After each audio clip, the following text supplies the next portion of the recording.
Hello and welcome to the chemistry class once again. आज हम पढ़ते हैं अल्ट्रा वायलेट स्पेक्ट्रोस्कोपी यानी यूवी स्पेक्ट्रोस्कोपी में इनोन्स में ट्रांजिशंस और Woodward Fieser rule lambda max को जो निकालने के लिए रूल्स होते हैं उनको निकालने से पहले, उन रूल्स को जानने से पहले वो कुछ टर्म्स हैं जिसको हमें जानना ज़रूरी है।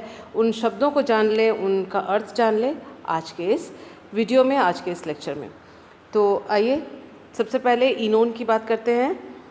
यूवी एब्जॉर्प्शन इन इनोन्स, जैसे कि नाम से मालूम हो सकता है आपको कि इन मतलब डबल बॉन्ड और ओन कीटोन के लिए यूज़ होता है, यानी सिंगल बॉन्ड फिर सी डबल बॉन्ड ओ। तो ये जो है इनोन कहा जाएगा। इस हिस्से के लिए ये जो है इन शब्द और इस हिस्से के लिए ओन शब्द का इस्तेमाल किया जाता है। और जैसा कि आप यहाँ देख रहे हैं, एक दो चीज़ें आप इसको समझ लें। जैसे C double bond C, then single bond C, then double bond O. और ये आप देखें कि इसके अंदर बिकॉज ऑक्सीजन इज़ इलेक्ट्रोनेगेटिव, तो ये पाई इलेक्ट्रॉन्स को अपनी ओर खींच सकता है और इस तरह से डीलोकलाइजेशन ऑफ ये जो कॉन्जुगेटेड डबल बॉन्ड है उसका विस्थापन फर्दर हो सकता है। तो इसका एक और रेजोनेटिंग स्ट्रक्चर बन सकता है, जिससे कि सिंगल बॉन्ड सी और फिर सिंगल बॉन्ड यहाँ पर आया है प्लस, यहाँ इनके साथ हाइड्रोजन लगे हुए हैं जो मैंने शो नहीं किए हैं।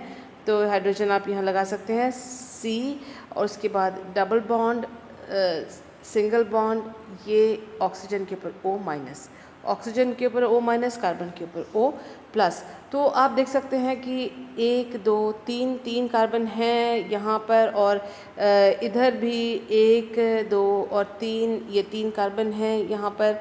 तो ये आपस में रेजोनेंस के द्वारा एक दूसरे में ये संरचनाएं परिवर्तित होती हैं, और इसी रेजोनेंस की वजह से आप देख सकते हैं कि पूरे संरचना में इलेक्ट्रॉन्स का विस्थापन या delocalisation over the whole structure happens. तो यानी हम ये लिख सकते हैं कि carbon, single bond carbon, single bond carbon, single bond oxygen, ये सिंगल बॉन्ड्स तो फिक्स हैं, इनके ऊपर जो हाइड्रोजन होने हैं या दूसरे ग्रुप हैं वो हैं। लेकिन डबल बॉन्ड जो है कभी यहाँ होता है, कभी यहाँ नहीं होता है, कभी यहाँ होता है और कभी यहाँ होता है।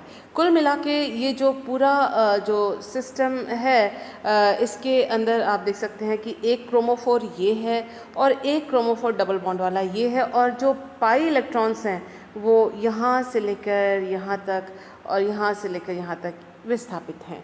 तो और इसके अलावा हम जानते हैं यहाँ कभी delta minus partial negative charge हो सकता है, और यहाँ कार्बन के ऊपर पार्शियल पॉजिटिव चार्ज हो सकता है। तो इस जो स्थिति है इसमें आप देखें कि 2 क्रोमोफोर्स हैं, एक तो सी डबल बॉन्ड सी जो यूवी एब्जॉर्प्शन में एब्जॉर्प्शन दिखाता है, एक वो क्रोमोफोर है, और दूसरा जो क्रोमोफोर है वो है सी डबल बॉन्ड ओ। तो ये दोनों क्रोमोफोर को अगर हम जोड़ देते हैं तो हमको ये इनोन प्राप्त होता है, जिसके ऊपर की इस तरह से electron delocalisation due to resonance होता है। तो इस बात को ध्यान में रखते हुए चलिए आज हम बाकी जो इन्फॉर्मेशन है उसे पढ़ते हैं। Alpha beta unsaturated carbonyl compounds have carbonyl group and double bond in conjugation with each other.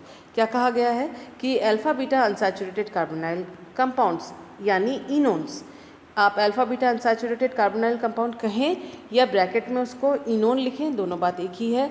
उनमें होता है हैव कार्बोनाइल ग्रुप, उनमें कार्बोनाइल ग्रुप होता है और एक डबल बॉन्ड होता है जो कि आपस में एक दूसरे के संयुग्मित अवस्था में होते हैं या कॉन्जुगेशन में होते हैं। The spectra of these compounds, इस तरह के जो इनोन या जिन्हें हम alpha beta unsaturated carbonyl compounds कहते हैं, उनका जो स्पेक्ट्रा यूवी स्पेक्ट्रा होता है is a combination of ethylene and carbonyl chromophores. तो जो अलग से हम इथिलीन का क्रोमोफोर लें या कार्बोनाइल का जो क्रोमोफोर लें, उनमें जो ट्रांजिशंस दिखते हैं पाई से पाई एस्टेरिस्क, एन से पाई एस्टेरिस्क, पाई से पाई एस्टेरिस्क जो है उनको कॉम्बाइन अगर कर दें तो जोड़ दें, मिला दें, तो हमें alpha beta unsaturated carbonyl compounds का स्पेक्ट्रा, यूवी स्पेक्ट्रा हमें प्राप्त होता है। This delocalisation of pi electrons brings about stabilisation of the orbitals. ये जो इलेक्ट्रॉन्स का डीलोकलाइजेशन, उससे पहले ये बात पढ़ लेते हैं। There is a pi electron cloud spread over the C double bond C and carbonyl group. तो सी डबल बॉन्ड सी और सी डबल बॉन्ड ओ के ऊपर एक पाई इलेक्ट्रॉन का जो है वो स्प्रेड होता है, फैला हुआ होता है, जो कि हमने अभी थोड़ी देर पहले पढ़ा था। This delocalisation of pi electrons, उनमें जो ये जो डीलोकलाइजेशन जो पाई इलेक्ट्रॉन्स का इनोन्स में होता है या alpha beta unsaturated carbonyl compounds में होता है, दैट ब्रिंग्स अबाउट, उससे क्या होता है, स्टेबलाइजेशन ऑफ ऑर्बिटल्स।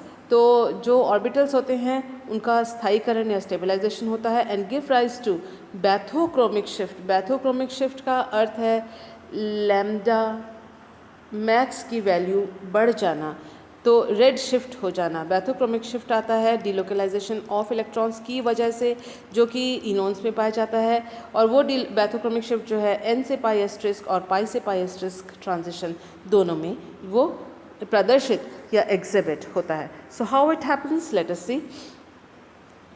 ये देखिए, ये एनर्जी इस डायरेक्शन में दिखाई गई है, इंक्रीज़ हो रही है, और ये है ethylene C double bond C जो है वो इथिलीन के लिए, सिस्टम के लिए।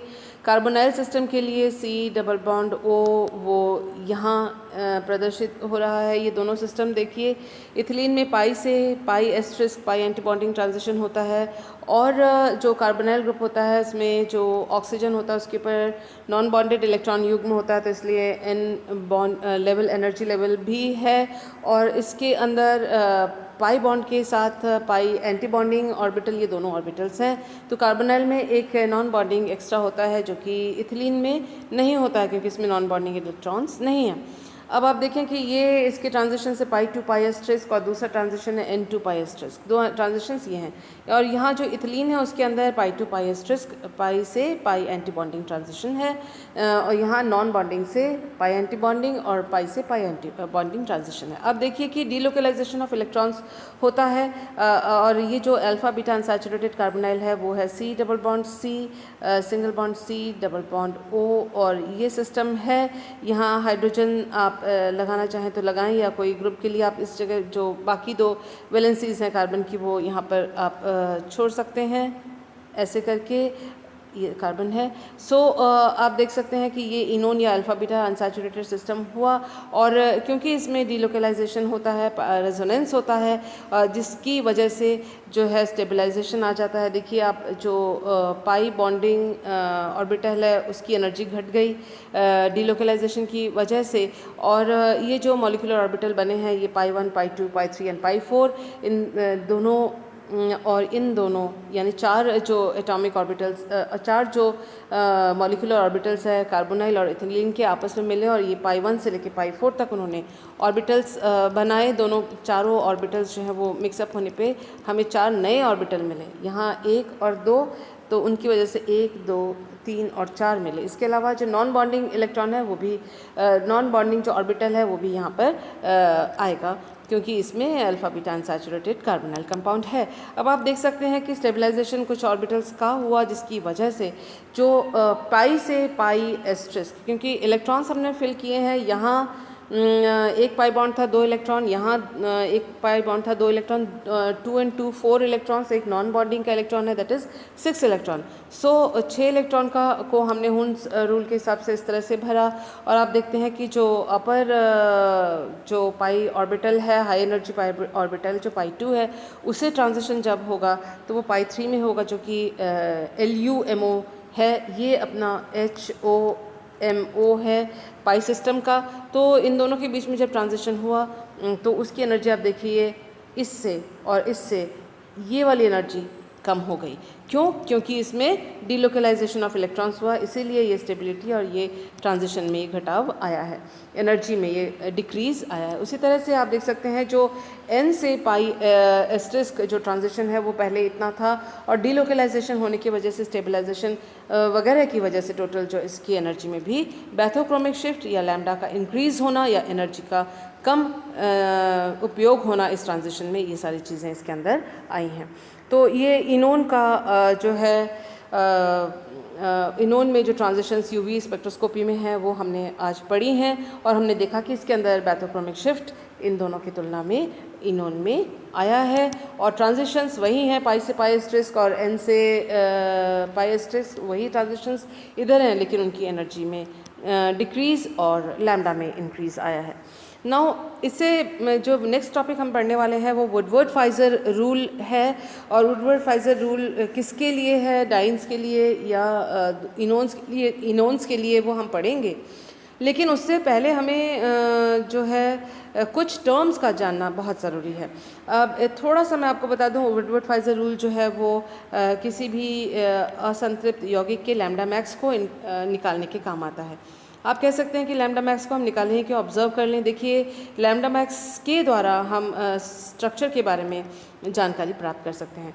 सपोज़ कोई भी कंपाउंड है और उसमें कोई क्रोमोफोर है, तो जैसे सपोज़ ये है कंपाउंड, अनसैचुरेटेड कंपाउंड है, ये ना मानना चाहें, कोई और भी जो भी देख सकते हैं, उसके अंदर मान लीजिए एक क्रोमोफोर है। वो क्रोमोफोर जैसे से फॉर एग्ज़ाम्पल कि उसके अंदर OH लगा हुआ है या फिर उसके अंदर CH3 लगा हुआ है, तो वो उसकी स्थिति यहाँ है कि उसकी स्थिति यहाँ है। अगर वो यहाँ है तो संयुग्मन से बाहर है और अगर उसकी OH की स्थिति यहाँ है तो संयुग्मन में है। अगर वो संयुग्मन में OH ग्रुप लगा हुआ है तो फिर वो ऑक्सोक्रोम की तरह कार्य करेगा और लैम्डा मैक्स की वैल्यू जो है वो इंक्रीज़ होगी। लेकिन अगर वो संयुग्मन की तरह नहीं लगा हुआ, संयुग्मन में न जुड़ के यहाँ या यहाँ कहीं वो OH ग्रुप लगा हुआ है, तो वो क्रोमोफोर की भांति काम नहीं करेगा और ऐसी स्थिति में जो लैम्डा मैक्स की वैल्यू है वो कम होगी। तो इसके अलावा और भी चीज़ें आप देख सकते हैं। सपोज़ कि कोई भी कंपाउंड है और उसमें 1 2 3 4 जैसे double bond, single bond, double bond, single bond and double bond है, 1 2 3 4 5 6 उसमें कार्बन एटम्स हैं और 1 2 3 4 5 6 और 7 कार्बन एटम्स हैं मान लीजिए। तो इस तरह का कोई कंपाउंड है जिसमें 7 कार्बन एटम हैं और 3 डबल बॉन्ड्स हैं, तो उसकी जो लैम्डा मैक्स की वैल्यू होगी वो कुछ और होगी। और यही 7 कार्बन लीजिए इस तरह से हैं, double bond, single bond, double bond, single bond, single bond, double bond. तो ये देखिए, यहाँ संयुग्मन इतना सा है, यहाँ संयुग्मन इतना ज़्यादा है, तो इस स्थिति में यहाँ का जो लैम्डा मैक्स होगा इसकी तुलना में इसका लैम्डा मैक्स का वैल्यू कम होगा। तो इससे हम अंदाज़ा लगा सकते हैं संरचना किसी भी असंतृप्त यौगिक की जिसमें पाई से पाई एस्टेरिस्क ट्रांजिशन या N से पाई एस्टेरिस्क ट्रांजिशन हो रहा है, तो वुडवर्ड-फाइजर रूल के द्वारा हम लैम्डा मैक्स की वैल्यू कैलकुलेट करें और संरचना के बारे में हम महत्वपूर्ण या यूज़फुल जानकारी प्राप्त कर सकते हैं और संरचना का अंदाज़ा लगा सकते हैं। तो इस तरह से वुडवर्ड-फाइजर रूल का तो ये छोटा सा एग्जांपल मैंने आपको बताया है। तो वुडवर्ड-फाइजर रूल जो है वो असंतृप्त यौगिक जैसे डाइन्स, जो हम सबसे पहले उसके बारे में पढ़ेंगे, या इनोन्स या एरोमेटिक कंपाउंड्स, उनके लिए जो है एक इम्पॉर्टेंट रूल्स हैं जिसके द्वारा हम लैम्डा मैक्स की वैल्यू को कैलकुलेट कर सकते हैं। लेकिन इससे पहले कि हम लैम्डा मैक्स की वैल्यू को कैलकुलेट करें, हमें कुछ टर्म्स का जानना ज़रूरी है। So Woodward Fieser rules, these rules help us to predict lambda max. ये प्रिडिक्ट करने में, अंदाज़ा लगाने में हेल्प करते हैं।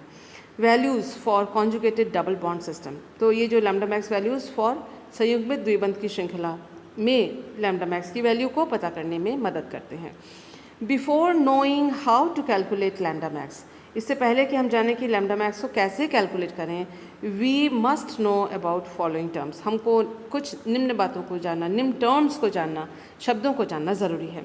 सो पहला है एलिसाइक्लिक डाइन्स। एलिसाइक्लिक डाइन्स का अर्थ है open chain system where one three butadiene system is taken as the basic unit. तो 1,3-ब्यूटाडाइन सिस्टम को हम बेस मानते हैं, बेसिक यूनिट मानते हैं एलिसाइक्लिक सिस्टम में। ये याद रखिएगा जब हम वुडवर्ड-फाइजर रूल के तहत लैम्डा मैक्स का कैलकुलेशन करेंगे। यानी कोई भी सिस्टम है, चाहे ओपन चेन है, चाहे ओपन चेन नहीं क्लोज चेन है, तो उसमें जो 1,3-ब्यूटाडाइन सिस्टम है उसको हम बेस मानेंगे और उसके ऊपर फिर बाकी वैल्यूज़ हम जोड़ेंगे। तो ये ओपन चेन भी हो सकता है और ये क्लोज चेन भी हो सकता है। आइए हम इसके बारे में कुछ चीज़ें और देख लेते हैं। Homoannular conjugated double bond. Homoannular conjugated double bond किससे कहते हैं? देखिए इनको होमोडाइन्स भी कहा जाता है। होमो यानी एक ही प्रकार से, तो फिर आप देखिए conjugated double bonds are present in the same ring, एक ही रिंग में दोनों जो डबल बॉन्ड है वो प्रेजेंट होते हैं। ये देखिए दो हमारे पास इस तरह से दो एग्जांपल्स हैं साइक्लिक कंपाउंड के, और ये फ्यूज्ड रिंग कंपाउंड्स हैं। आप इसमें देखिए कि ये जो दो डबल बॉन्ड है वो एक ही रिंग के अंदर हैं, तो इसे होमो एन्युलर डाइन कहा जाएगा। वो इस प्रकार से भी हो सकता है। और आप होमो एन्युलर डाइन की पहचान क्या है, इसमें एस सिस कन्फिगरेशन ऑफ जो डबल बॉन्ड्स होता है, उसका अर्थ ये है कि s cis configuration of double bond का अर्थ ये है कि sigma bond separating the double bonds के तुलना में आप एस सिस देखते हैं। आप इसको इस तरह से देख लीजिए कि ये रहा सिंगल बॉन्ड या फिर ये रहा सिंगल बॉन्ड। उस सिंगल बॉन्ड के एक ही तरफ अगर दोनों डबल बॉन्ड्स हों, इस सिंगल बॉन्ड के एक ही तरफ दोनों डबल बॉन्ड्स हैं, तो उसको s cis configuration of double bonds कहा जाता है। तो एस फॉर सिग्मा बॉन्ड और सिस यानी एक ही तरफ, और ये कॉन्फ़िगरेशन है डबल बॉन्ड का, इसको ध्यान में रखिएगा। It is important for competitive examinations and higher classes. और अब आप अगर बीएससी में अपने आंसर को अच्छा बनाना चाहते हैं तो इस चीज़ को ज़रूर जोड़िएगा, और यहाँ लिख लीजिएगा कि जो डबल बॉन्ड्स हैं वो सिंगल बॉन्ड के एक ही तरफ अगर हों तो होमो एन्युलर डाइन का वो हिस्सा होते हैं, और इस प्रकार के कॉन्फ़िगरेशन को एस सिस कॉन्फ़िगरेशन कहा जाता है। आइए देखते हैं कि नेक्स्ट कॉन्फ़िगरेशन क्या है। नेक्स्ट है जो है एस ट्रांस कॉन्फ़िगरेशन है, और ये hetero annular conjugated double bond को रिप्रेजेंट कर रहा है। हेट्रो एन्युलर जैसा कि नाम से ही पता पड़ता है, हेट्रो मीन्स डिफरेंट, तो conjugated double bonds are present in different rings. तो इसमें जो संयुग्मित द्विबंध हैं, ये देखिए double bond, single bond, double bond, तो ये जो संयुग्मित द्विबंध हैं वो एक वलय में ना होकर दूसरे दो अलग अलग वलय में है। और इसमें देखिए जो सिंगल बॉन्ड सिग्मा बॉन्ड है, एस ट्रांस जो सिग्मा बॉन्ड है, उस सिग्मा बॉन्ड के दो विपरीत दिशा में, एक दिशा में ये, दूसरी दिशा में ये डबल बॉन्ड। उसी तरह से देखिए ये सिंगल बॉन्ड है, उसकी एक दिशा में ये और दूसरी दिशा में, ऑपोजिट दिशा में दूसरा डबल बॉन्ड। ये देखिए एक सिंगल बॉन्ड यहाँ पर है, उसके एक दिशा में एक तरफ एक डबल बॉन्ड, दूसरी तरफ दूसरा डबल बॉन्ड। कुल मिलाकर हम अगर आप और सिंपल देखना चाहते हैं कि ये है सिंगल बॉन्ड, उसकी एक साइड में एक डबल बॉन्ड और दूसरी साइड में दूसरा डबल बॉन्ड होता है अगर, तो फिर उसको हम एस ट्रांस कॉन्फ़िगरेशन कहते हैं। तो heteroannular diene conjugated diene में आप ये कह सकते हैं कि हेट्रो एन्युलर कॉन्जुगेटेड डाइन में conjugated double bonds different ring में होते हैं तथा and they have s trans configuration, उनमें एस ट्रांस कॉन्फ़िगरेशन होता है। तो आपका उत्तर और बेहतर होगा, और ये इस बात को समझे, ये कॉम्पिटिटिव एग्जामिनेशन के लिए इम्पॉर्टेंट टर्म है। नेक्स्ट देखिए जो एक्सोसाइक्लिक और एंडोसाइक्लिक कॉन्जुगेटेड डबल बॉन्ड्स में भी स्टूडेंट्स कंफ्यूज होते हैं, इसको ध्यान में रखिएगा। एक्सोसाइक्लिक का अर्थ अच्छी तरह से समझ लीजिए, वो ये कि कोई भी डबल बॉन्ड जिसके एक सिरे के दोनों सिंगल बॉन्ड किसी वलय का हिस्सा हों तो उसको एक्सोसाइक्लिक डबल बॉन्ड कहते हैं। यहाँ देखिए एक एग्जाम्पल है, इसमें एंडोसाइक्लिक डबल बॉन्ड भी है, एक्सोसाइक्लिक डबल बॉन्ड भी है। एंडोसाइक्लिक जैसे कि नाम से ही पता पड़ता है, किसी वलय के अंदर अगर वो डबल बॉन्ड हो तो एंडोसाइक्लिक हुआ। और एक्सोसाइक्लिक का अर्थ ये नहीं है कि वलय के हमेशा बाहर हो, एक्सोसाइक्लिक का अर्थ ये है कि उस डबल बॉन्ड के किसी एक सिरे के दोनों बंध किसी वलय का हिस्सा हों। तो इसलिए आप देखिए ये एक्सोसाइक्लिक बॉन्ड है, जो कि आपको देखने में लगेगा कि रिंग से बाहर है, तो एक्सोसाइक्लिक हुआ। लेकिन आप ये एग्जाम्पल देखिए, इसमें स्थिति और जो पिक्चर है वो और क्लियर है। देखिए this is the exocyclic double bond, it is not out of the ring, ये रिंग से बाहर नहीं है, लेकिन फिर भी इसको एक्सोसाइक्लिक कहा गया है। इसको भी एक्सोसाइक्लिक कहा गया है, ये वलय के बाहर नहीं है, फिर भी एक्सोसाइक्लिक कहा गया है। क्यों कहा गया है? क्योंकि अगर आप इस बॉन्ड को चलिए देखते हैं, इस बॉन्ड में यहाँ पर एक हाइड्रोजन है, यहाँ कार्बन है, यहाँ पर एक कार्बन है और यहाँ पर एक कार्बन है। तो इस डबल बॉन्ड में इसके इस सिरे के दोनों बॉन्ड्स इस वलय का पार्ट हैं, हिस्सा हैं। इसीलिए ये जो डबल बॉन्ड है वो एक्सोसाइक्लिक डबल बॉन्ड है, क्योंकि उसके किसी एक सिरे के दोनों बॉन्ड्स इस वलय का या किसी वलय का हिस्सा हैं। सेम टू सेम आप देखिए ये एक्सोसाइक्लिक बॉन्ड है, क्योंकि इस डबल बॉन्ड में ये जो दोनों इस सिरे के दोनों सिंगल बॉन्ड्स हैं या दोनों बॉन्ड्स हैं, इस सिरे के दो सिरे हैं इस डबल बॉन्ड के, एक ये सिरा है एक ये सिरा है, लेकिन जो ये एंड है इस एंड के दोनों बॉन्ड्स इस वलय का हिस्सा हैं। तो जिस डबल बॉन्ड के किसी एक सिरे के दोनों बॉन्ड्स किसी वलय का हिस्सा हो वो एक्सोसाइक्लिक बॉन्ड है। तो एक्सोसाइक्लिक डबल बॉन्ड है, तो ये भी एक्सोसाइक्लिक डबल बॉन्ड हुआ, ये भी एक्सोसाइक्लिक डबल बॉन्ड हुआ। इस बात को, दिस इज़ इम्पॉर्टेंट फैक्ट और इसको ध्यान में रखिएगा, क्योंकि लैम्डा मैक्स के कैलकुलेशन में ये काम आएगी और आपके दिमाग में ये चीज़ क्लियर होनी चाहिए कि एक्सोसाइक्लिक बॉन्ड किसे कहते हैं। सो आई होप कि आपको आज का जो मैटर है समझ में आया होगा। Even if you have some sort of doubt or confusion, then you can contact me on my WhatsApp number. Thank you for being with me.